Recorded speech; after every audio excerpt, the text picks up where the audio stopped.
And in that case, Mr. Guillory is on probation for evading arrest or detention with the use of a vehicle, alleges that you violated your curfew condition of your bond by failing to remain at your approved residence by being at a location other than your approved residence at approximately 11:53. Were you at somewhere other than your home at 11:53 on July 4th of 2026? I was at home. But, what's your address? Yes. That's your address. Well, this is saying that you weren't there. No, I think he didn't. That's not the address probation had for him, Your Honor. It specifically says in here, we'll just get, I'm going to say not true, and we'll get testimony with regard to that. Okay, y'all have a seat. Buckle up, guys. Today we are going to witness a courtroom hearing that quickly turns into a battle over credibility. What begins as a routine probation violation, hearing immediately becomes tense when the judge questions the defendant about his whereabouts, but he firmly denies being anywhere except home, with official records suggesting the exact opposite. The courtroom is instantly divided between two conflicting versions of the truth. The stage is now set for testimony that could completely change the outcome. Possible evading detention suspect approximately 23:20 hours on that day. Yes. And was that at the intersection of Magnolia and Wilson? Yes. Can you advise the court what it is that you observed with respect to a Dodge Charger, the parking lot there at the Honey Stop? I observed a white Dodge Charger leave the parking lot at a high rate of speed and went westbound on Super Drive. And the court is obviously aware, but can you just very briefly for the record advise what it is about that area, that location, the Honey Stop? Is that a high crime area? Bless you. And something that is actively patrolled by Belmont, and you may or may not stop vehicles, investigate possible crimes, correct? Yes. And is that for the safety of all the citizens in that area of town? It is. Okay. And after you observed that, can you tell the court what you did? I got to the intersection of Magnolia and East Lucas and went westbound on Lucas, attempting to catch up to the vehicle. Continuing to travel at a high rate of speed, swerving in and out of traffic, specifically our flock system, which is a license plate reader system throughout the city. They were able to actually locate a vehicle matching the description of what I seen a little later on. Real-time crime via the flock cameras to look for it and get an eye on. Right. And were they able to relay to you where that vehicle had stopped? Yes, but they were able to give me an area. An area. Yes. And did you proceed to that area? We did. And what did you do when you arrived in that area? What did you locate? My partner located that vehicle. Did you arrive at that location also? I did. And did you make contact with the owner of that residence? I did. Did they know that vehicle? Was it their vehicle? Did they know who it belonged to? No. They did not. They did not.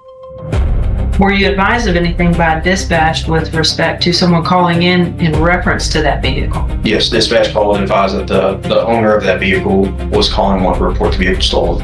And was that owner in fact identified as Mr. Guillory? Yes. Do you see Mr. Guillory in the courtroom today? I did. Well, upon making contact with him, I conducted a pat down for weapons and asked for consent to search his person. He gave me consent, and I located 2 Dodge key fobs in his pocket. And then beyond that, he continued to give me a rather long account of his night and how and why his vehicle was stolen. And those are a type of more sporty type, or they go faster, et cetera, et cetera? Correct. Okay. And he had that type of key fob in his pocket? He did. And that was the type of car that you had observed evading you, and Flock had observed evading at high rate of speed. He's already admitted to this court, which was a violation of his probation, that he went to Houston without permission. He indicated that to you, correct? Correct. And that he had just purchased that vehicle, correct? So he claimed ownership of it, right? Right. Brought it directly from Houston to Beaumont, parked it in the parking lot at West Lucas. Right. Expressed to you that he was fearful that those types of vehicles are commonly stolen because they're sporty, correct? Correct. But yet he left it running in the parking lot. Correct. Presumably unlocked. Yes. And he had a key fob in his pocket. And what did you think, based on your training experience as an officer, when he told you that? I believe that he wasn't being truthful. Did you believe that he was actually the one operating that vehicle? Yes. And trying to distance himself from evading you because of the fact that he was on probation or any other reason? Yes. I expressed to him that we would have officers go to the hunting stop where I originally seen the vehicle leaving and check surveillance video there to see who was in fact driving that vehicle. And at that point, his demeanor changed. He actually grabbed his phone off of, I believe, the hood of my car, took a step as if he was getting ready to flee our interaction at that point. Okay. And did that just add another factor to your totality of the circumstances? The hearing shifts as the police officer takes a stand and lays out the prosecution's case piece by piece. He explains how a Dodge Charger sped away at an extremely high speed, forcing officers into pursuit before the vehicle disappeared. Technology later helped narrow down its location, where the defendant was found carrying the car's key fobs.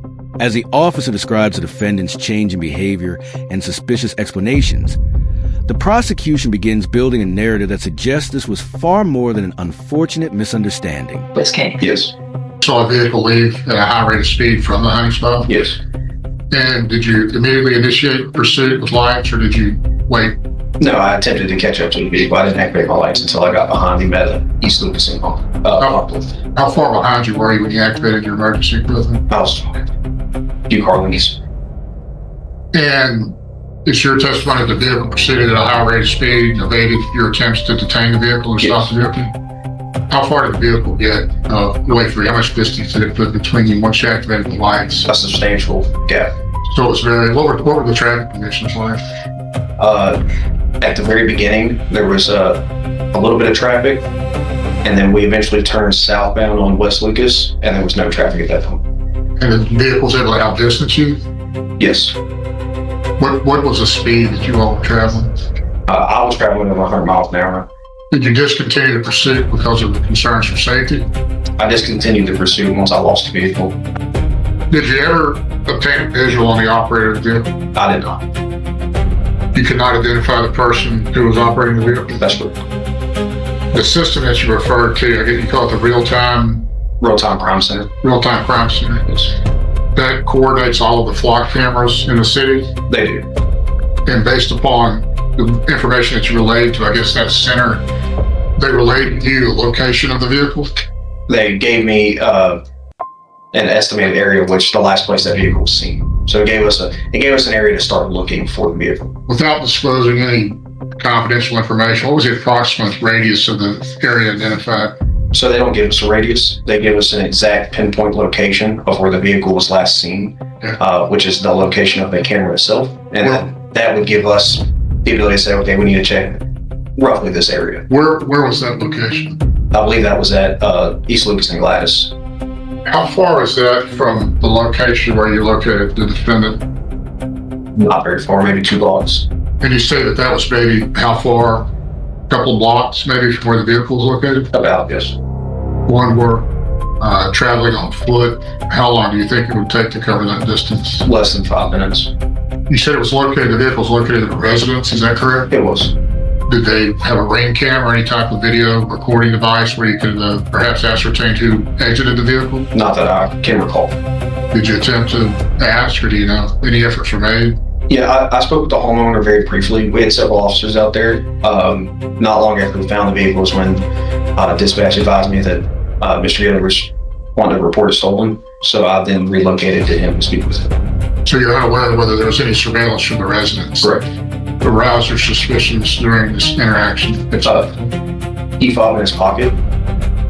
Are you familiar with the mechanics of the way that vehicle operates, the ignition system? No. Do you know that I don't know either. I'm pretty much a traditional person when it comes to vehicles. I like old things. But this evidently is the type of vehicle where you don't have to have the key fob for the vehicle to be running. Or you have to have the key fob, but it doesn't have to be inserted. There isn't any kind of a mechanical device in the vehicle where it has to be inserted. I don't believe so, no. So I guess the push button? Yes. Before the vehicle can initiate it. I believe so, yes.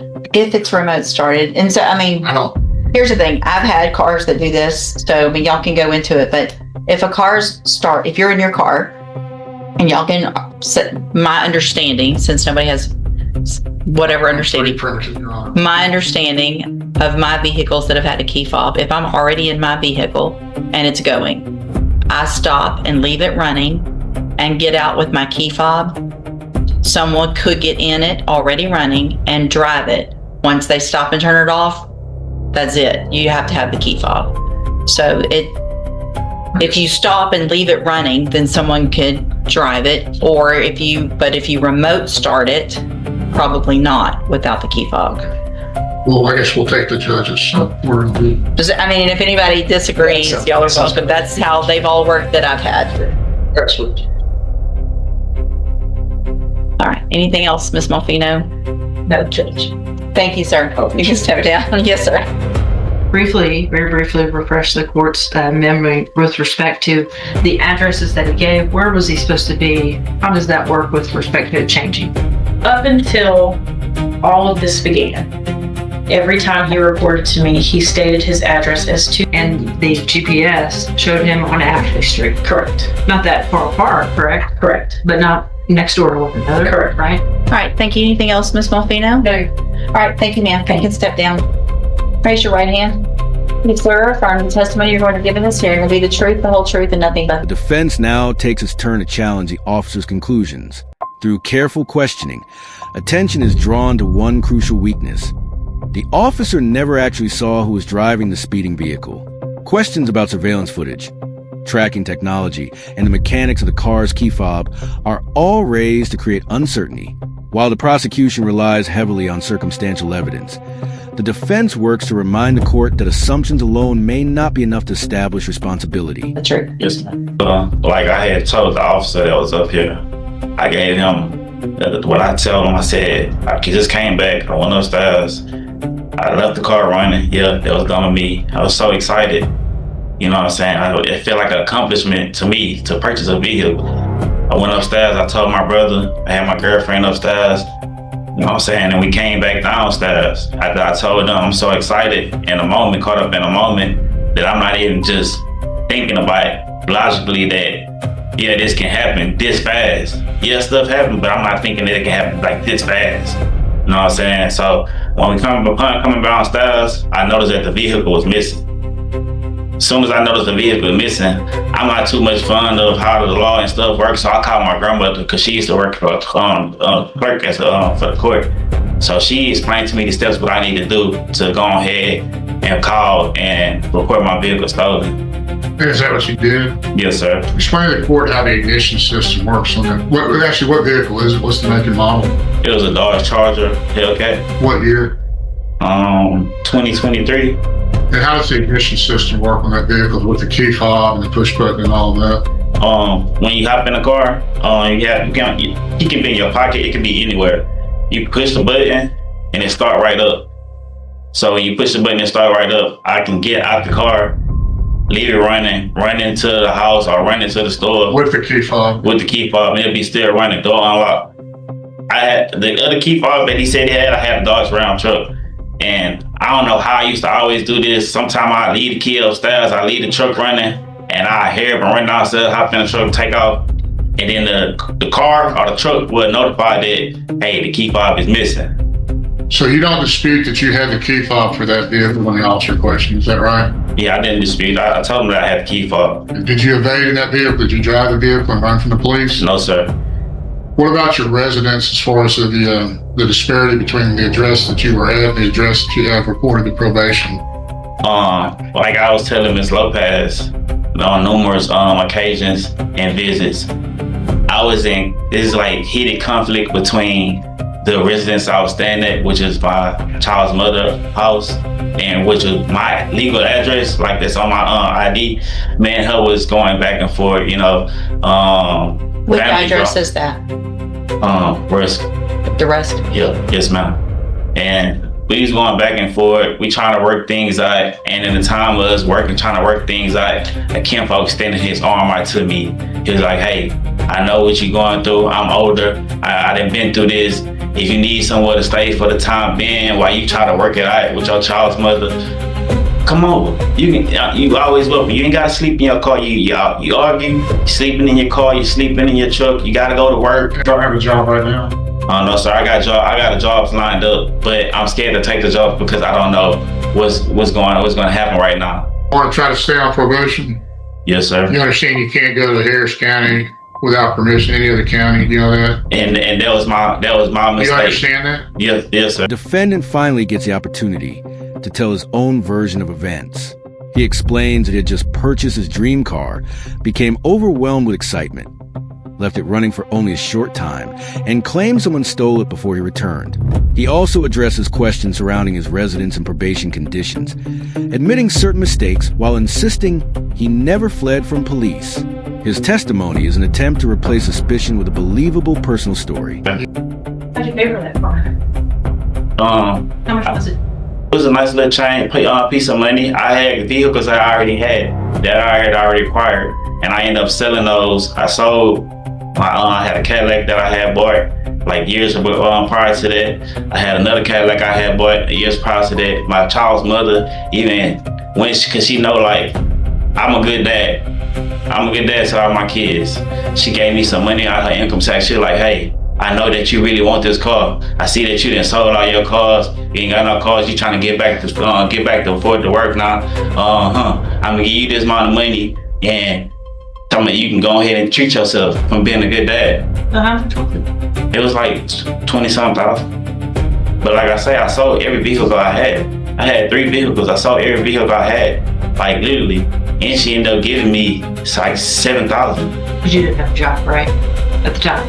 At the time. Yes or no? You didn't? No, ma'am. No? Okay. So you did all of this hard work, it sounds like, to get together the cash for that vehicle. It's a nice car, right? Yes, ma'am. Yes, It goes fast, right? Yes, ma'am. You were treating yourself. You just said, right? Yeah, yes, ma'am. But you went home straight from Houston to Beaumont because you didn't want it to get stolen, right? Correct. That's what you told Officer Moss. Correct. But you left it running. Yes, ma'am. Really? Yes, ma'am. And like I say, I didn't want to. Yes, you're right. I didn't want to get stolen, but somebody's so excited, you're not even thinking about most of that stuff. You go buy a diamond ring, or you buy a piece of jewelry. You get home, you might not even keep it on. You might set it down. You're not expecting somebody, your friend come over, you ain't set it down. You're not expecting her to steal. Right. We're not talking about a diamond ring. We're talking about you just spent $20,000 in Houston. Exactly. For a I Dodge- just use the scenario. Hang on. For a Dodge Charger, Hellcat, or whatever it is, and drove it straight to Beaumont because you were so excited and you were so nervous that something might happen to it, and yet you left it running, and you want Judge West to believe that someone else just happened to get in it, invade all over Beaumont, and then when you went back downstairs, you called 911 and said it was missing, right? Yes, Is ma'am. that what you want her to believe? Yes, ma'am. And you violated all these other conditions of her probation, right? But she's supposed to take your word for this? Yes or no? Yes, ma'am. Thank you. Judge, I would just ask the court to take into account everything that Ms. Lopez has testified to both last week and this week with respect to those, the answers solicited from the defendant himself, and the testimony of Officer Moss. Obviously, I'm not standing before you stating that I would have presented that evidence to a jury for beyond a reasonable doubt standard with respect to evading, but I think based on the totality of the circumstances that the court is allowed to take all of that into consideration, including Officer Moss's testimony, including the defendant's own testimony, that despite spending that money, not having a job, despite driving it straight here, he left it running in the parking lot and wants the court to believe that he did not evade, but yet someone stole the vehicle in that 20-minute time frame, and it was not him, and this is not his fault. He's on probation for evading, Judge. He has a known habit of fleeing from officers. He knew he was on probation. He probably didn't want to stop for some other reasons that I can't speculate. I can speculate too, but I won't suggest. Judge, I just believe based on the totality of the circumstances and what the court has at its disposal. Thank you. Mr. Kimler, with regard to the allegations. Your Honor, I think the court has sufficient evidence with the police to revoke his probation if the court's so inclined. As far as the evading detention motor vehicle, in your case, the evidentiary standard, and I appreciate the prosecution admitting this, probably falls short of a beyond a reasonable doubt standard. The question of whether it meets compliance to the evidence standard, I would expect the court to at least is 50-50. If the court is inclined to revoke him, you have enough to revoke him anyway, but finding the evading motor vehicle true would be probative of the level, or whether he would be provoked, or the length of the sentence, I suppose, so it matters in that regard. I would just suggest to the court that even with the evidence and the totality of the circumstances by preponderance standard, it hasn't. Prosecution immediately begins testing every detail of that explanation. They question how someone who spent so much money on a valuable vehicle could leave it running unattended, especially after admitting concerns about theft. As the questioning grows sharper, every answer is measured against the earlier testimony. Both sides then summarize their arguments, leaving the judge with one central question. Does the defendant's story genuinely make sense, or does the evidence point somewhere else? That, so I'd argue for negative finding of the new offense of evading motor vehicle. I would just have to be given one more opportunity on probation. Were you Mr. Guillory's probation officer from the beginning? Yes. And is there any reason that you would believe that he did not know of the condition with regard to remaining in Jefferson County? No, ma'am. I go over conditions at the first appointment with every single person on my caseload. And would that also include the curfew condition? Yes, ma'am. Okay, thanks. Any questions based on that of Ms. Lopez? So, Mr. Guillory, I'm not buying it at all. It just makes, none of it makes any sense with regard to this new offense. It makes no sense. If you're so excited about buying a new car, and then you state that you are up in an apartment or house, whatever it was, for 15 to 20 minutes because you're so excited. If I'm excited about something, a car especially, I'm going to run up, hey, I just got my new car. Y'all come see it. It's great. I just bought it. 15 to 20 minutes already doesn't make sense, but what that does is buy time for a story of somebody stole my car. The fact that you were arrested, or at least found, not arrested, when they came to you, just, I think the Officer Moss said less than a couple of blocks from where the car was located. I mean, it all just points to easily the fact you've already had your opportunity. Okay, so I'm going to find the standard is a preponderance of the evidence, and I am going to find by a preponderance of the evidence count 1 true. I am going to find count 2 with regard to employment true.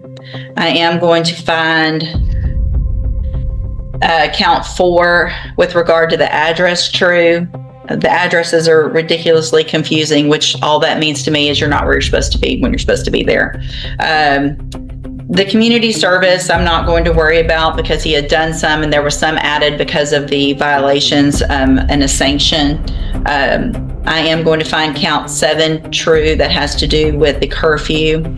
I'm going to find count 9 true with regard to the bond condition of being at your location, and that's from that July 4th to July 5th time frame.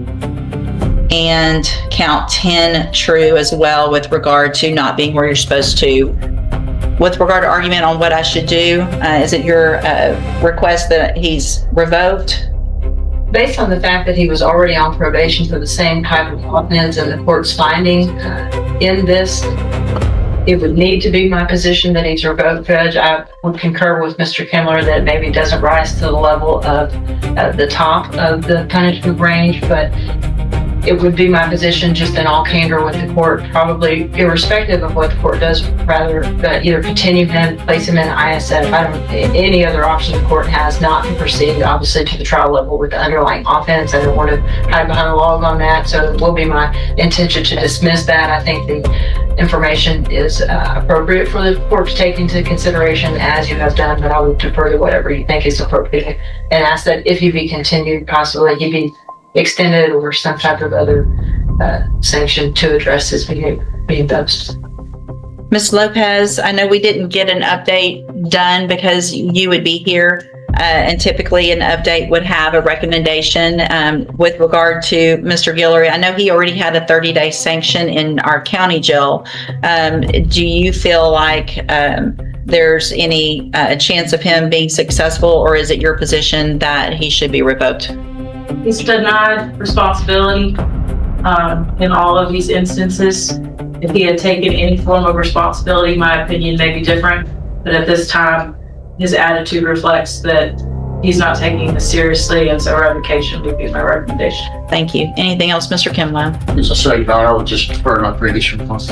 At this stage, the courtroom reaches its turning point. The judge openly states that she is not convinced by the defendant's explanation and carefully explains why several parts of the story simply do not add up. After reviewing the testimony, she finds multiple probation violations to be true. The attorneys and probation officer then discuss the appropriate consequence, with the recommendation becoming increasingly clear as concerns over accountability take center stage. All right, so Mr. Guillory, because you're already on probation for evading, and I have found that you have committed this new evading. I don't think there's any reason for me not to believe that. I understand the levels of proof in a trial, but they're different than the levels of proof that I have to find. And so I have found that true. You haven't even been on probation for a year and a half, and you've got several allegations, not just that one, of not following the rules that I have no doubt that Ms. Lopez told you. She tells everyone. She's been a probation officer for a long time, so I don't doubt that she told you about the curfew. I don't doubt that she told you about employment and staying in Jefferson County and all of those things. In fact, the fact that you have the GPS monitoring device on now and you're still going places that you're not supposed to be going, July 4th night, and then who knows what the last week, because now you're not charging it. So at this time, I'm going to find sufficient evidence at this time based on that to find you guilty. And at this time, find you guilty of evading arrest or detention with the use of a vehicle. I am going to sentence you to a term of 3 years in the institutional division of the Texas Department of Corrections. You will receive credit on that sentence for any time that you've been in custody that the law gives you the right to receive. You're going to be handed the trial court certification. Mr. Kimler, you're going to be handed the trial court certification. Y'all need to sign that and you'll get a copy of it. Shows that this was not an agreement. You have some rights to appeal and you can talk to Mr. Kimler about that. I'm also handing you a written admonishment regarding your ineligibility to possess a firearm or ammunition. As soon as you sign that, you can go back with the bailiff. Court will be in recess. The hearing concludes with the judge delivering her final decision. After considering all the testimony and applying the lower legal standard required in the probation hearing, she determines that the defendant violated the conditions of his probation and committed the new offense. His probation is officially revoked, and he is sentenced to 3 years in prison, with the case now decided. The courtroom proceedings come to a close. If you enjoyed this courtroom breakdown, don't forget to like the video, subscribe to the channel, and we'll see you in the next video.